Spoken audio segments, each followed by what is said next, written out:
bell tower became my world. Up there, I was alone. Down there, people were dying. I stopped visiting the market. I stopped visiting friends. I stopped eating properly. Food tasted like nothing. Smell became unbearable. The scent of sickness clung to everything: cloth, wood, skin. Even the wind carried it. Every evening, as the sun fell, someone would come to the base of the tower. Sometimes it was a priest. Sometimes a town guard. Sometimes no one at all, just a list slipped under the door. I never read the names aloud. I only nodded. Then I climbed. The steps were worn smooth by centuries of feet. I could climb them in the dark. I often did. At the top, I would wait until full night. Then I rang. At first, people cried when they heard the bell. Later, they just listened. Eventually, some didn't even look up. The worst nights were the quiet ones before the ringing. The pause. The waiting.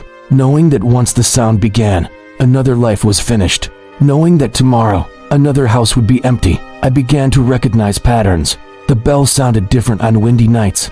On cold nights, the echo lingered longer. On rainy nights, it felt like the sound sank into the ground instead of the air. I started associating certain tones with certain streets, certain echoes with certain faces. That is when the guilt began.